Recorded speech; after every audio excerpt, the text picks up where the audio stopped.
എന്താ ഇവിടെ നടക്കുന്നത്?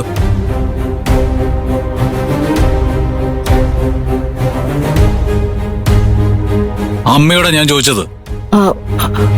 അത് പിന്നെ വിക്രം, ഇനിയും അമ്മയ്ക്ക് നിർത്താറായില്ലേ ഇത്?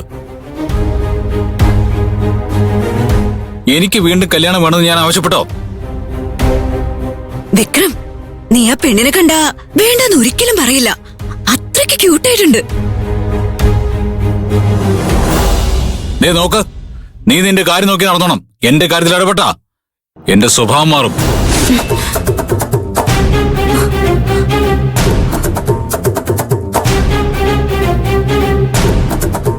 എന്തമ്മേ, ഞാൻ സമാനമായിട്ട് ജീവിക്കുന്ന അമ്മയ്ക്ക് ഇഷ്ടമല്ലേ? എന്തിനാ കല്യാണം കല്യാണം എന്ന് പറഞ്ഞ് എന്നെ ഇങ്ങനെ ടോർച്ചർ ചെയ്യുന്നേ? ഞാൻ എത്ര പ്രാവശ്യം പറഞ്ഞു, എന്നിട്ട് മനസ്സിലാവുന്നില്ല ഇത്? സ്വന്തം മകൻ ഒരു നല്ല ജീവിതം കിട്ടണമെന്ന് ഒരു അമ്മ ആഗ്രഹിക്കുന്നതിൽ എന്താണ് തെറ്റുള്ളത്? എനിക്കിനി ഒരു കല്യാണം വേണമെന്ന് പറഞ്ഞിട്ട് വീണ്ടും വീണ്ടും അമ്മ അതിനെക്കുറിച്ച് തന്നെ പറയുമ്പോഴാണ് എനിക്ക് ദേഷ്യം വരുന്നത്. ഇങ്ങനെ ഒറ്റത്തടിയായിട്ട് എത്ര കാലം ജീവിക്കും നീ? ഞാൻ മരിക്കുന്നവരെ ഇങ്ങനെ തന്നെയാ.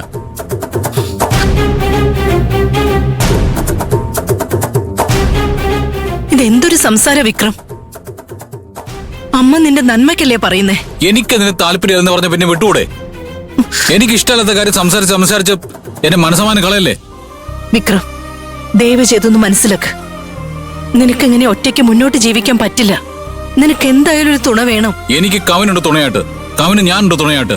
ഇതല്ലാതെ വേറെ ആരുടെ തുണ എനിക്ക് വേണ്ട.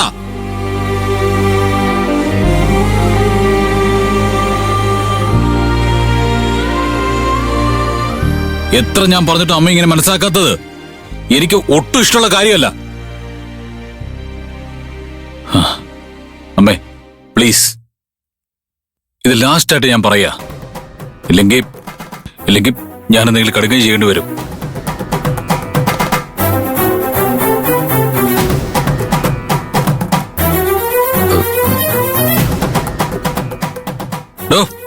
അമ്മ വിളിച്ചിട്ടുണ്ടെങ്കിൽ തനിക്ക് വീടില്ലേ?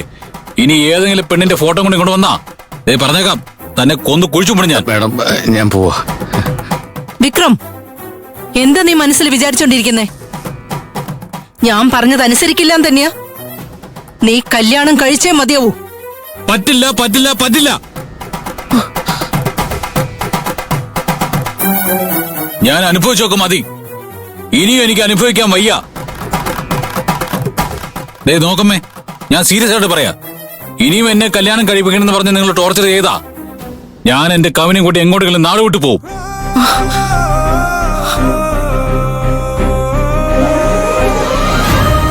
വടകവനെ പോവാം. ഇങ്ങോട്ട് നോക്ക്, നിനക്ക് ഞാൻ, എനിക്ക് നീ, അത്ര തന്നെ. വാ.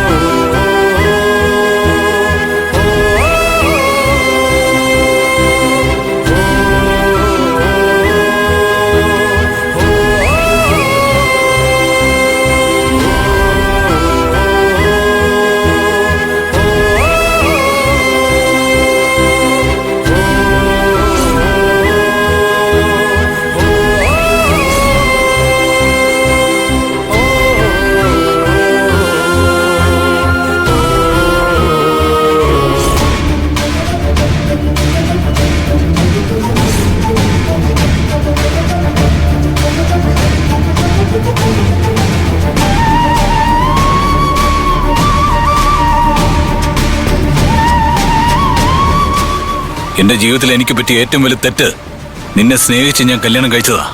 ഒരു പെണ്ണായിട്ട് പറഞ്ഞ നിനക്ക് ഇത്ര ഈഗോ ഉണ്ടെങ്കിൽ ഒരാണായി പറഞ്ഞ എനിക്ക് എത്ര ഈഗോ വേണം? ആണാണെന്നുള്ള അഹങ്കാരം വേണ്ട. ഒരു പെണ്ണ് വിചാരിച്ചാൽ എന്തും ചെയ്യാൻ പറ്റും. നീ പറഞ്ഞു തന്നെ ഞാനും പറയുന്നത്. എന്റെ ജീവിതത്തിൽ ചെയ്ത ഏറ്റവും വലിയ തെറ്റ് നിന്നെ വിശ്വസിച്ച് കൂടെ വന്ന് കഴുത്ത് നീട്ടി തന്നതാ. തീർച്ചയായിട്ടും ഒരു ദിവസം നിന്റെ ഈഗോ നിന്നെ നശിപ്പിക്കും. ഇത് സത്യം.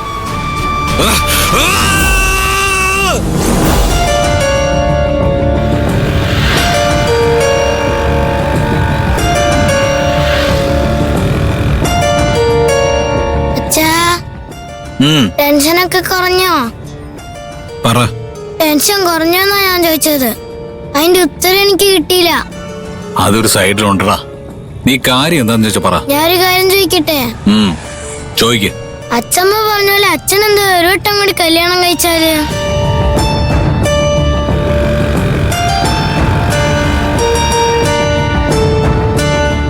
എന്തിനാ ദേഷ്യപ്പെടുന്നത്? നല്ലൊരു ഐഡിയ പറഞ്ഞല്ലേ.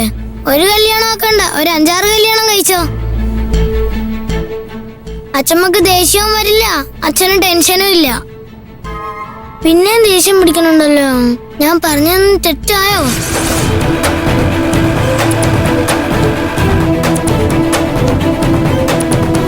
ഞാൻ പറഞ്ഞ തെറ്റാണെങ്കിൽ ക്ഷമിക്കച്ചാ.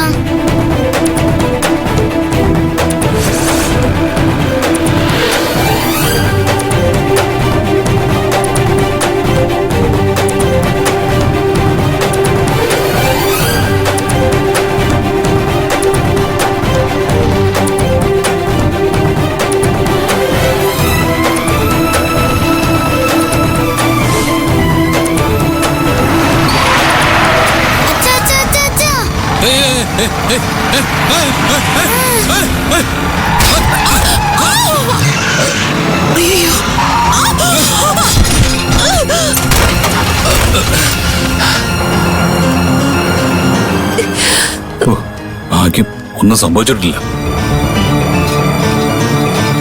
അയ്യോ എന്താ പറ്റിയത്? എവിടെ നോക്കിയാ വണ്ടി ഓടിക്കുന്നേ? പറ്റിയോ? ഒരു തട്ടിയിട്ടിട്ട് പോകുന്നുണ്ടല്ലേ?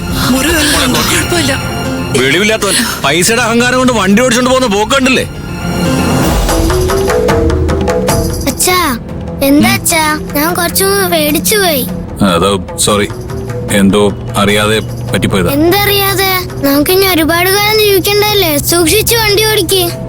സോറിടാ, I'm very sorry. Sorry പോലും സോറി. ഓപ്പോസിറ്റിൽ വന്ന വണ്ടി അടിച്ചെങ്കിൽ തീർന്നാനെ. ഗോ സ്ലോ അച്ഛാ. താങ്ക്സ്. മോളെ നോക്കി പോണേ.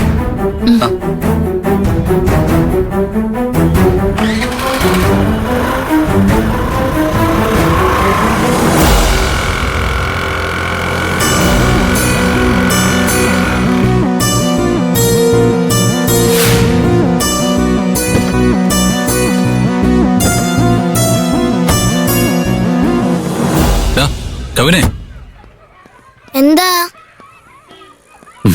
മോൻ പേടിച്ചു പോയോ? പിന്നല്ലാതെ. ഒരുപാട് സ്പീഡിൽ ഓടിക്കരുത് അച്ഛാ. പിന്നെ ഞാൻ അച്ഛനോട് കാറിൽ കയറില്ല. ശരി ശരി ശരി, ഇനി അങ്ങനെ ഉണ്ടാവില്ലടാ. എന്റെ തെറ്റാ, ദേഷ്യപ്പെടാടാ. Bye bye.